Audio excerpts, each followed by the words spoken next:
to the Weird Warriors podcast. On this show, we will be covering the Weird War Tales comic book series published by DC Comics from 1971 to 1983. And this time around, we will be looking at issue 8 of Weird War Tales. And my name is Max. And my name is Rich. Or at least that's what my wife tells me it is. There you go. Yeah, that's good that you have someone to remind you, because I was getting tired of doing that. But before we dive into the issue, Rich has a little retroactive history. Indeed I do. Weird War Tales number 5 featured the reprinted story from Star Spangled War Stories 14 from October 1953, Face a Firing Squad. It was also the very odd story I didn't have the original of at the time, so I couldn't do the comparison of the two and see what had changed. Well, I have since acquired said Star Spangled War Stories 14 and can do so now. The reprint had the stressed-out talking head from the framing sequence on the first panel, and as is usually the case, the original lead-in was much cooler. When I volunteered for OSS, the cloak and dagger outfit of the Army, I knew I was in for a rugged deal, but I had asked for it.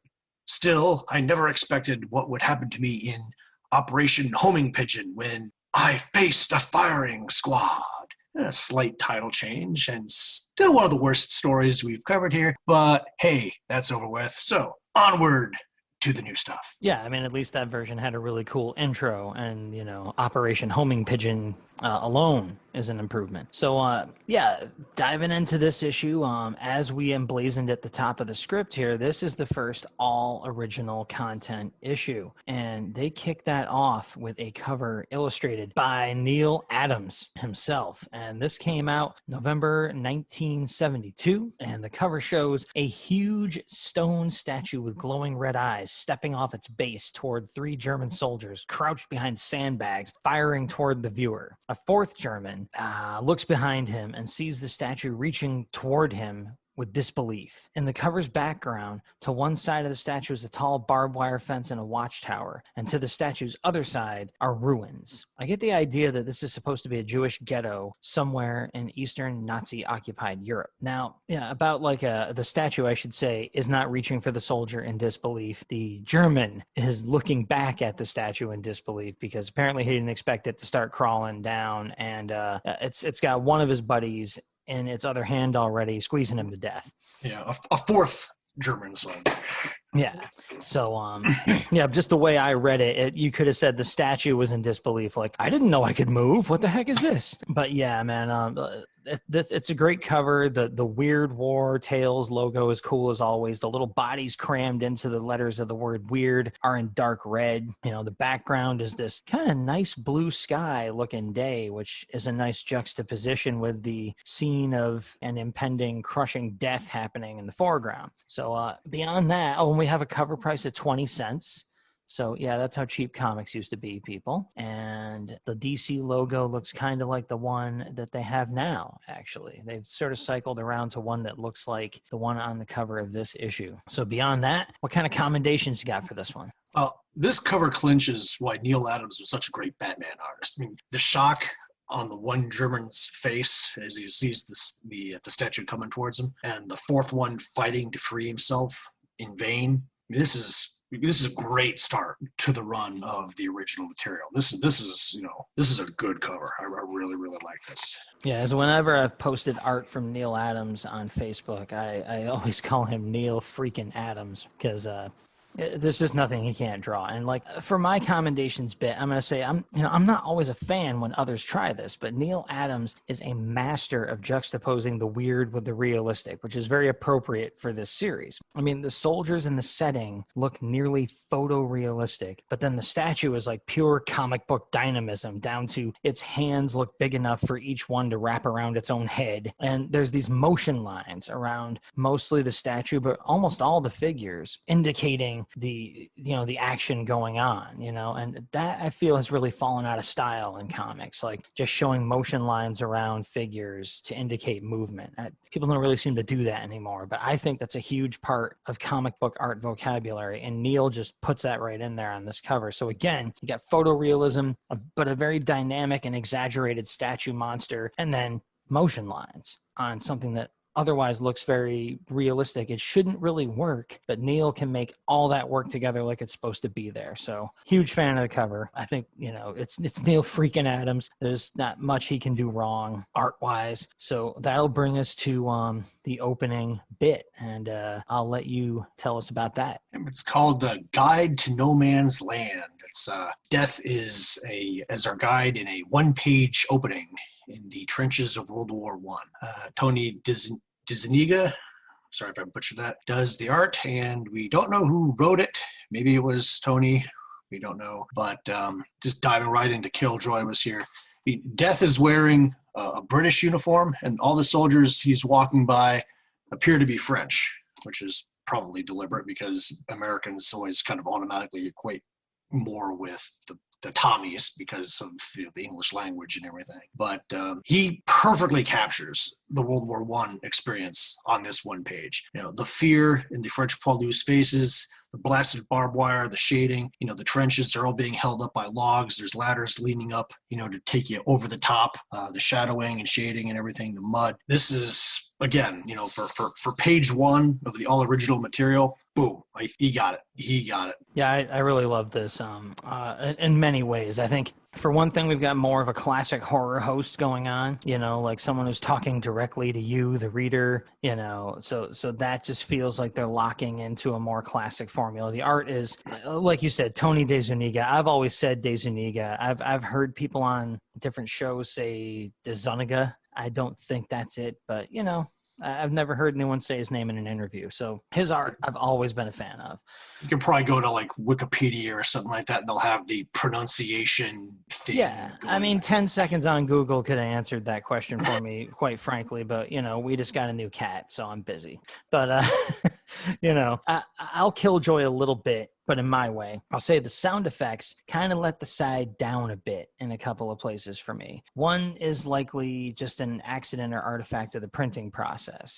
In the first panel, one of the Vips looks like a yip, and I just don't think, that could just be, like I said, the V tail got pulled down by the crappy printing process, but it almost had a comical effect to me, like vip, vip, and then yip. I'm like, somebody hit a poodle, and I don't think I don't think they look very good visually either. They almost look like festival lights strung across, something hanging above the trench, like festive. And then in panel 3, there's this soldier just falling down into the trench, and there's this sound effect, floosh, that looks and sounds pretty comical. It's almost like someone's flushing a toilet. And I get that might exactly be the sound the falling soldier would make into the muddy trench, but it just kind of stood out from how grim and awesome the art is to have this little floating yip festival light and then floosh. But with all that said, I still like the heck out of this page, despite sitting there spending all my time crapping on it. So beyond that, we're going to go to some more excellent Tony Dezuniga art in the first story, the first full story in the issue called The Avenging Grave. And I'll take the synopsis on that one. So we got Bob Kanigher writing, art, as I said, by Tony Dezuniga. And a German patrol during World War II comes across a World War I battleground with the remains of French soldiers still littering the landscape. Major Strasser, the patrol leader, flashes back to tell Lieutenant Dietrich of how he'd ambushed a French patrol on this very site, caught in the act of filling their canteens. A grenade thrown in their midst got them running, and the Germans, shooting,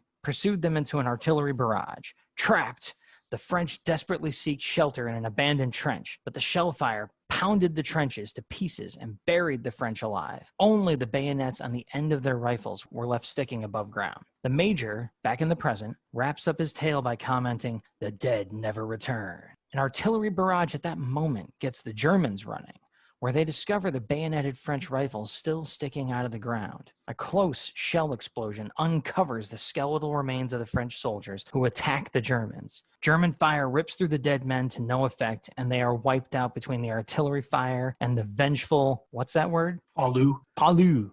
Gesundheit, as I said in my stupid comment in the script, which means French soldiers. So the vengeful, undead French soldiers and the artillery fire finish off the Germans. Major Strasser is bayoneted and dies, whispering, "The dead never return, never, never." And he's gone. And that's the end of our story. So Rich has some very interesting info once he gets past his killjoy here. So I'm passing the mic over to you, sir.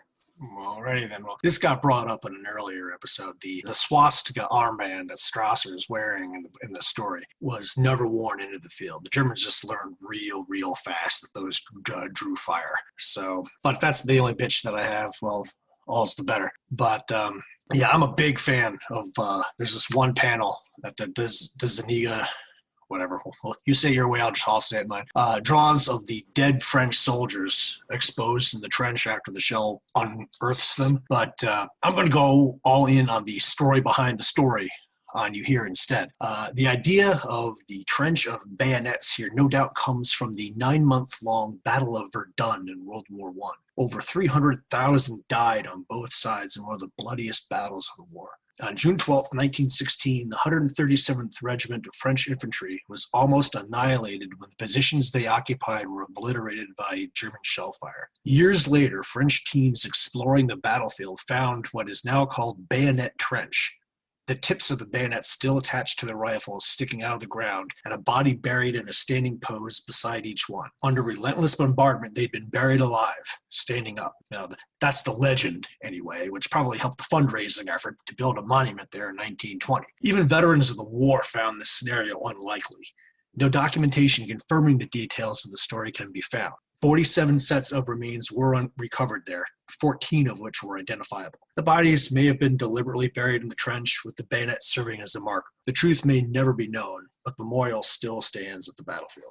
Yeah, I think that's an amazing story, even though, like you said, some of the details were likely pumped up to, like you said, fund the building of a monument and etc. And stories just grow in the telling, but damn, that is just, it's cool that Kanigher had obviously heard that story and built this one off that one. So, he wrote tons of war comics and was obviously a fan beyond that and did tons of his own research. So I would have never known that reading this comic. I would have just been like, well, that seems unlikely. Oh, they're zombies. I guess that makes sense then. And I'd have moved on.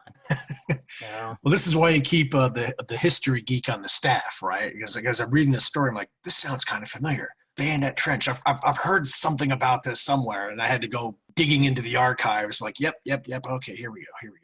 Yeah, man, I wouldn't have time to read all the comments I'd be getting if I did this by myself. Like all the people going, actually, there's something there's a lot I don't know. All right. I'm here to read. Let me just cut you off. Yeah, believe me, it isn't just limited to comic books and the war either. There's a lot I don't know about everything. So for my commendations, I'll, broken record, and I think I say it the same way you do, Dezuniga, right? His art is amazing in this story.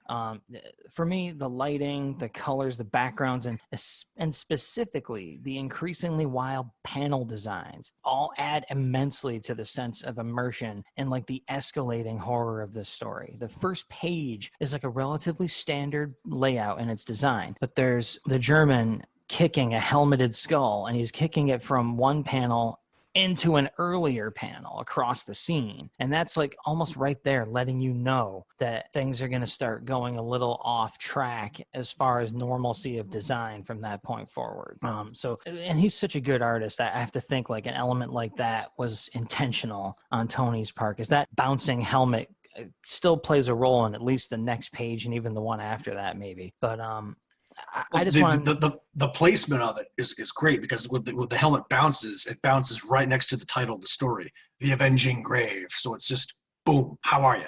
Yeah, it's just the whole thing is just his ability to, design an entire page himself for the reader to experience as an artifact of storytelling is awesome. And I gush about him because he was one of the main artists and I think co-creator on the original Jonah Hex stories and Weird Western Tales. So I'm just gonna and I'm a huge fan of Jonah Hex. I have read like all that stuff, even up to all the modern versions of him. Even that new 52 series where he was in Gotham City, I had to do it. So I'm gonna cast a vote for some side missions covering Jonah Hex stories right here and now, because he was a veteran. Okay, Confederate veteran, but there's a lot of that in these early DC books like Haunted Tank and whatnot. But still, Jonah Hex was awesome, and I vote that we cover him in the future sometime. So you can take that vote and stick it somewhere and cover our next story. Well, I do have some of the more current stories of his that Sam Glanson did the art on, and what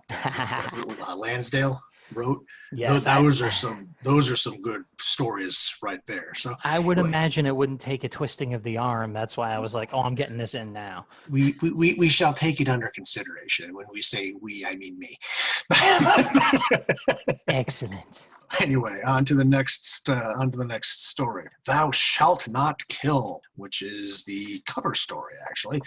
Pencils by Steve Harper, who I've never heard of, and inks by Neil Adams, and again, writer unknown. And the synopsis is as follows. A patrol of German soldiers on horseback enters Prague to discover a shaking private standing under a huge statue that has outstretched arms. 5 other German soldiers lie dead on the ground. The officer leading the patrol demands the private to report what happened, which he does. Their job had been to round up the local Jews for deportation because they were enemies of the Reich. The Jews begged the statue, a golem fashioned out of clay by their ancient rabbi, to protect them from oppressors, to protect them from the Nazis. Hauptmann Kunz does not take this well and orders a machine gun trained on the Jews, who warn him if they shoot, "A day will come when our God shall have its vengeance upon you." The 4 Jews are immediately gunned down and their bodies left in the street to serve as an example. The Nazis mock the statue and the Jews and leave. The private is on sentry duty that night in the front of the golem when the eyes of the statue suddenly light up. It moves to Kunz's quarters, pulls him out, and crushes him. The other Germans open fire to no effect and are also killed. Only the sentry is spared. The officer on horseback mocks the shaken private. There was obviously an ambush. He fires a burst at the golem almost as an afterthought before ordering the Jews rounded up and their horses stabled for the night in the synagogue. The Jews present protest this sinful act, so the officer locks them inside and sets the place on fire with a flamethrower. The dying Jews plead for the golem to help them as the rest of the patrol round up the locals. The officer stiffens as the golem comes to life and destroys all of his men. The officer realizes how wrong his cause was, and the statue spares him to tell the tale. That, like I said, that was your cover story, and that was a good cover story. So just I couldn't find anything that bothered me as far as a killjoy was here.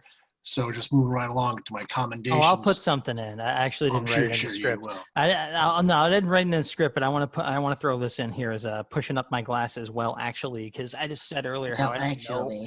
Yeah, I don't know much about a lot of things, but I do know a lot about useless stuff like mythology and some mythology related to religions. Now, what's in this story really can't possibly be called a golem or a golem because those are made of clay, and in order for them to carry out their actions, they have to have a scroll with the instructions written on that scroll, curled up and inserted into a hole, usually in the forehead of the golem. And this thing is just a giant stone statue that comes to life when it feels like it and kicks ass under its own. Like, I guess the people entreat it. They beg for it to avenge them. And for some reason, it waits a long time before it does that each time.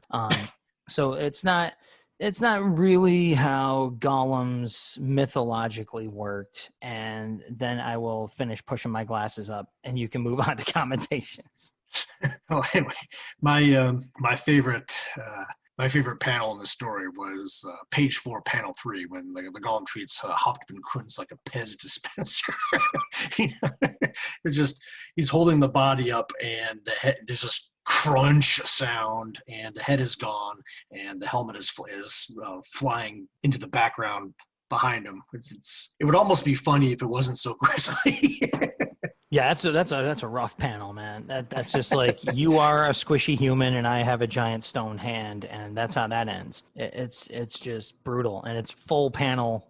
There's nothing hidden there. I'll say Neil Adams, if he is just inking here, he is inking with a very heavy hand, and it really only helps the story, of course. I mean, this all looks like Neil Adams art for the most part. In fact, I've never heard of Steve Harper either. So if he penciled this at all, I feel like what he did was closer to layouts at best. The credits, I don't know if they're quite right here. And Harper was just the writer, but some panels kind of aren't up to Neil Adams standards. So maybe he did do some heavy inks over this amateur guy. Maybe it was a buddy of his that had a good story and wanted to draw it out as almost a stick figure comic. Who knows? And also, to me, it looked like the golem pushed Hauptmann. Is that like a title or a name? That's a title. the title. It's pushed the Hauptmann's head down into his body rather than flicking it backwards. But, you know. Is that not how you load a Pez dispenser? Yeah, this is how Easter always went at Rich's house, you know. Like, oh God, we go through more Pez dispensers. We're dating ourselves right here with two guys that know what the hell Pez dispensers are, but that's neither here nor there. Oh, they must still make Pez dispensers. Yeah, I'm pretty sure they do, but they were a much bigger deal, you know, back when we still were chasing around after, you know, jelly beans and the Easter Bunny and everything. Yeah, I bet they're probably still making them, but it's for like adult collectors 45 and above who are like, ooh, these are tied to Godzilla versus Kong or the new Star Wars movie. You know, it's just people. Take them out of the plastic. Yeah, people our age buying up collectible Pez dispensers like suckers, so probably. So with that, man, we're going to move on to the next full-length story, and this is another Robert Kanigher and Tony Dezuniga joint called Duel of the Dead. Now, this synopsis is as follows. A German World War I ace starts his day with a cup of coffee spiked with schnapps, chatting with his orderly in a room covered with trophies of his aerial hunts, and looking forward to bringing home a prize that day. Even the other pilots in his squadron think he's bloodthirsty. After takeoff, he soon discovers a French Nieuport and pounces. The Nieuport explodes under the German ace's guns and he curses his luck. No trophy there. However, he eventually sees a British SE-5 and attacks. The British pilot signals that his guns are jammed and that he is helpless, but the German doesn't care. He continues to fire and forces the wounded plane down into no man's land. Its pilot dead. The German lands and tears off a piece of fabric, probably with the British national insignia on it, from the plane's wing as a souvenir. As the German remounts his plane, thinking of his lunch, he's shocked when the British plane opens fire on him. He starts his engine and charges at the SE-5, firing back and screaming, "I'll have to kill you twice for my souvenir. Nothing will stop me." The planes collide on the ground, and each pilot duels with the other at extreme close range until the German pilot is killed.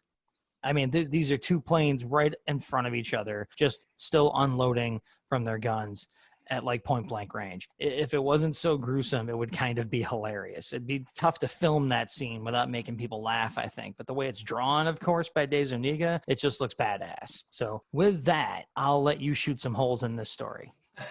Well, he gets an F for effort when it comes to drawing the aircraft, Dezuniga. I mean, all are even vaguely identified as a Fokker, a Nieuport, an SE-5.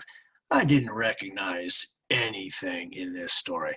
There's also miscolored, misplaced, and flat-out wrong national insignia. It really detracted from the story for me, anyway. I mean, I guess Russ Heath has just spoiled me over the years. And oh yeah, a one-eyed enemy ace. That's a hell of a blind spot to compensate for.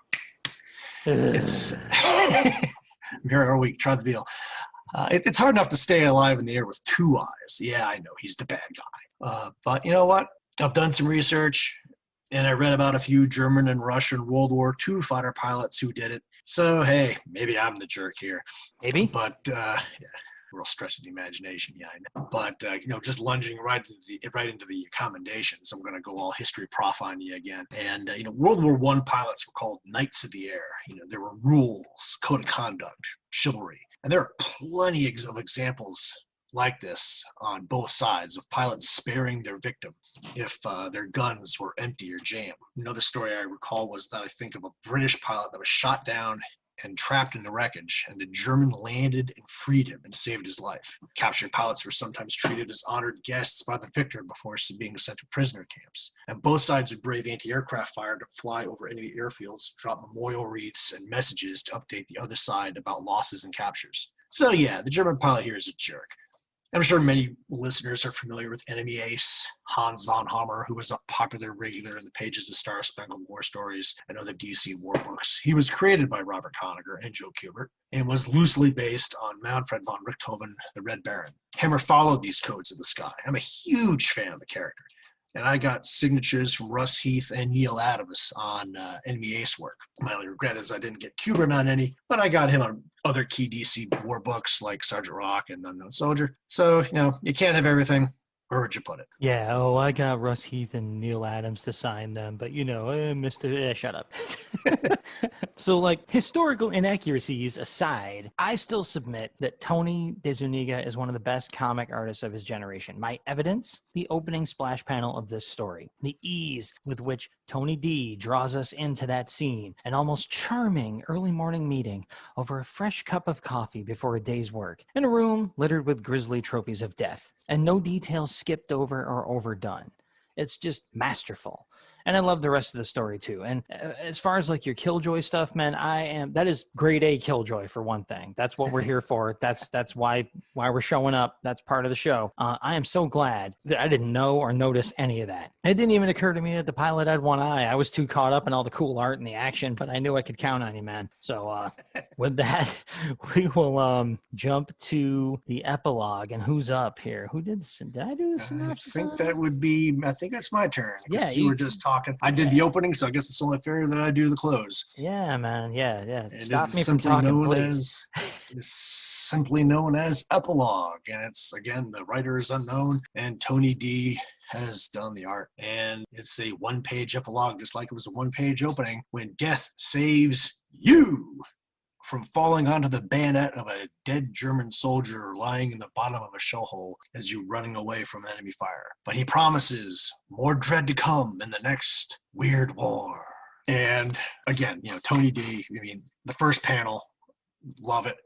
It's a skeletal death in British World War I uniform. He just nails it. How many scenes were that like this were seen in No Man's Land? A skeletal body wearing a uniform, clutching a weapon. Depending on where you dig a hole, you could probably find crap like that today. They find unknown soldiers from World War I all the time still, in that stretch of land in France and Belgium. So excellent artwork. Yeah, to bring out my other nerd card here, like J.R.R. Tolkien and his buddy there, whose work I really haven't read, the Narnia dude, C.S. Lewis. So there were scenes in The Lord of the Rings that were inspired by them walking over these muddy fields with bodies submerged into them, like washed out trenches and just fields of the dead, still gripping their weapons and stuff. There's a scene in one of the Lord of the Rings books where Frodo and Sam and Gollum are walking across a field like that, and of course they fantasy it up in the book, but it was inspired by their experiences in that war. So yeah, pretty common and pretty haunting imagery apparently. So my commendations here, again, I could gush about Tony's work deservedly all day long, but for me, I'll call out the first person view effect in this. Like, when you say death is speaking to you, they actually try to draw the scenes from your perspective for the most part. And there's one scene where your feet are dangling above the looming bayonet that you're about to fall on while death is physically holding you back from falling. And it's like one of those scenes in a first person video game by today's parlance, like where, you see your own feet dangling over imminent death. It's just brilliantly effective. And again, I love the classic style horror host opening and closing here with, this guy talking directly to us who are somehow submerged in the story with him. So again, so a triumphant issue at this point, story content wise. Everything was awesome in this first original content issue. So we'll jump into the APO Weird War Tales, which is going to talk about issues that came before this one. I'll let you lead it off, man. Let's do the letters column. Okay, well, there's a letter on each column that just lunges out at you, and this one obviously was no exception. There was that guy. Dear Joe, Weird War Tales is marvelous. The first story was the best. Sorry to tell you made some mistakes, though. I read every book I can about World War I pilots and planes. I'm no expert, but I think I do know a little. In the story, you called the German plane an Albatross. The plane was called an Albatros. Also, the pilots did not have parachutes, but observers in blimps or balloons did. And Joe responded, Dear Tom, we strive for as much realism as possible, but occasionally mistakes do drop in our books. In the case of Albatros, though, we feel we did not make a mistake. The plane was actually called an albatross, which we translated from German to the English albatross. There's like albatross with one S to albatross with two S's. And I'm just reading this, and I'm just instantly just diving right into the old Monty Python routine. Albatross! Albatross, where John Cleese is walking around the sporting event with a great big dead seabird on the serving tray. It's like, I've only got the one. Bloody sea, bloody bird, bloody flavor, albatross. Yeah, I had a feeling that was immediately jumping into your mind. And the bottom of the letters column also says, readers, we want your letters. Well written, thought out, constructive letters for printing in APA Weird Wars tale. So you kind of have to wonder what they've been getting. Yeah, when you have to spell it out in that many, pieces of detail, well written, thought out, constructive letters, for printing. Like Don't be they've stupid. just been getting Don't be like crass. yeah, they've been getting like ransom notes and manifestos and like grocery lists, whatever the hell they've been getting. For me, first of all, that letter you just talked about, that was obviously another one written by you after you built a time machine, because that dude was you. I would say I skimmed through the letters, and it was good to see the pool and slave. Stories we covered in previous episodes, dear listeners, still getting kudos in these pages, and the mention of Marv Wolfman's Pawns, the story set in the far future with the robots. One writer mentions that this story had elements of war and anti-war that he appreciated, and that was nice to see called out, because as you know, at the end of all these stories, at least the ones that Joe Kubert was editing on, because now we have Joe Orlando who's writing back. Make war no more was kind of a thing for him. So the war and anti-war message is something I've always associated with the DC war books, especially after I started reading more of them off of you. I knew you were going to be all over the Albatross letter, so I'm like, well, that one's taken.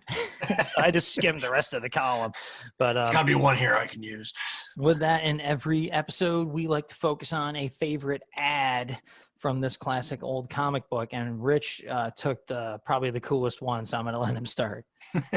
Hey, Billy, did you really sculpt and paint all these statues? It's that's the first panel of what used to be called the chip away sets. It would be like a soft material molded around a molded like athlete, cat, horse, dog, whatever, of a harder material, and you chip away the soft stuff to expose the hard stuff, and you'd paint it and put it on display. Never had one, but I love the concept. I found an unpainted 1973 Flintstone set on eBay for $25.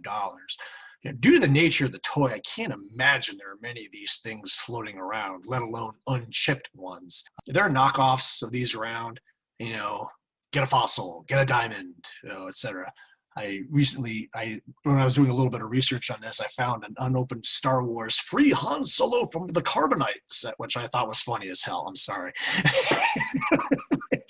Apparently, it only goes back to the most recent trilogy. Don't ask me why, but I got to admit, it's I like it. The Kenner chip away set. Yeah, it's just such an odd relic of like 1970s toy philosophy. Like, it's supposed to make you feel like you're an old school sculptor with a hammer and chisel knocking away at a giant block of stone to create Michelangelo's David or whatever, And like you said, really, you're just knocking the soft stuff off the figure that's buried inside. But just like that used to pass for entertainment, man.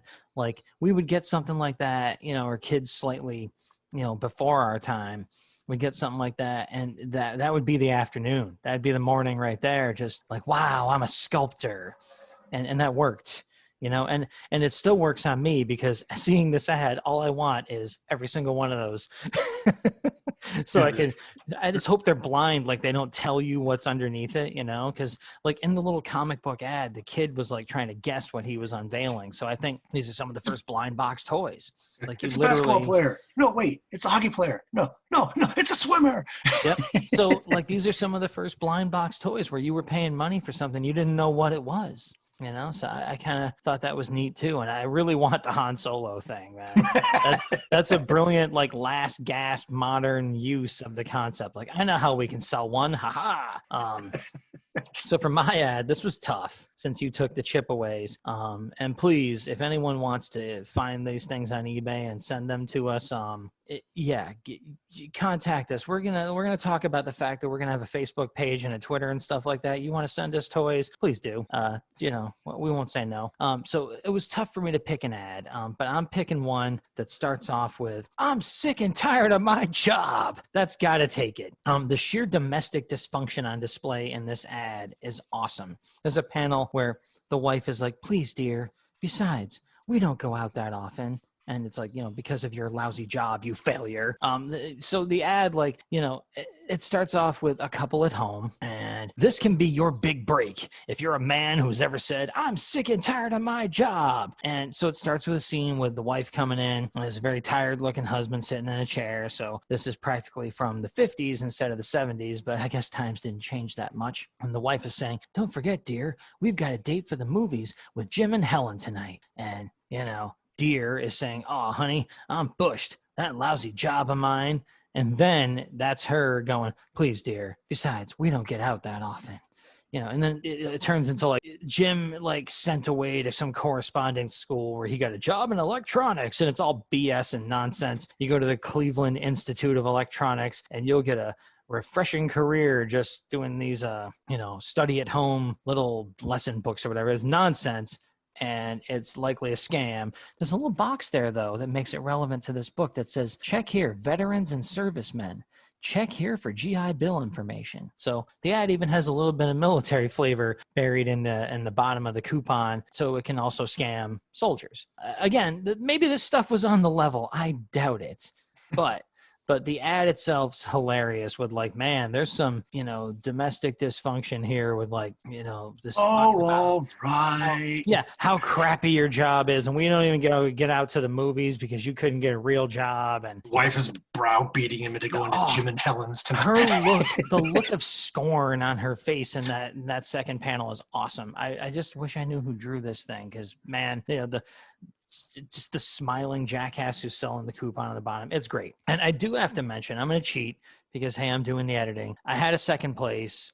There's the back cover has another ad from Aurora, the model company, which seems to be a major sponsor of this entire series, for this toy called the Imposters. Tame-looking cars that change into mean racing machines. And it shows this little like VW Beetle racing forward, and it just sort of comes apart. Like the hood slides forward, like, the pipes come out. It's like from that, again, it's sort of a relic of the 50s aesthetic of now it's a cool-looking hot rod. But, here we have a transforming car toy way before Optimus Prime or anybody else, made by Aurora. It's just things that I never heard of the Imposters. Obviously, I was like a year old when this comic came out at best, or just being born. But you'd think I would have seen these things floating around some of my older relatives, houses and whatnot. But no.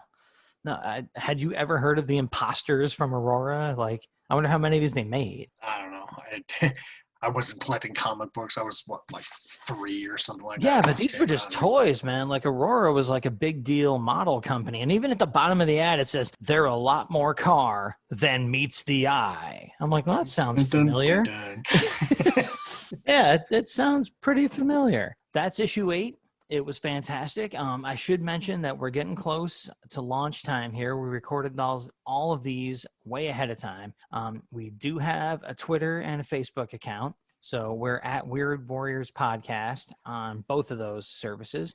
You can contact us there. Our artwork for the show was done by Bill Walco, who we will also link to on our social media accounts. And who knows, we may even have some T-shirts and mugs and stuff like that. I mean, we got some good artwork. We might as well do something with it, let other people enjoy it. And we'll have more updates like that to come as we get more official here. So again, until next time, I'm Max.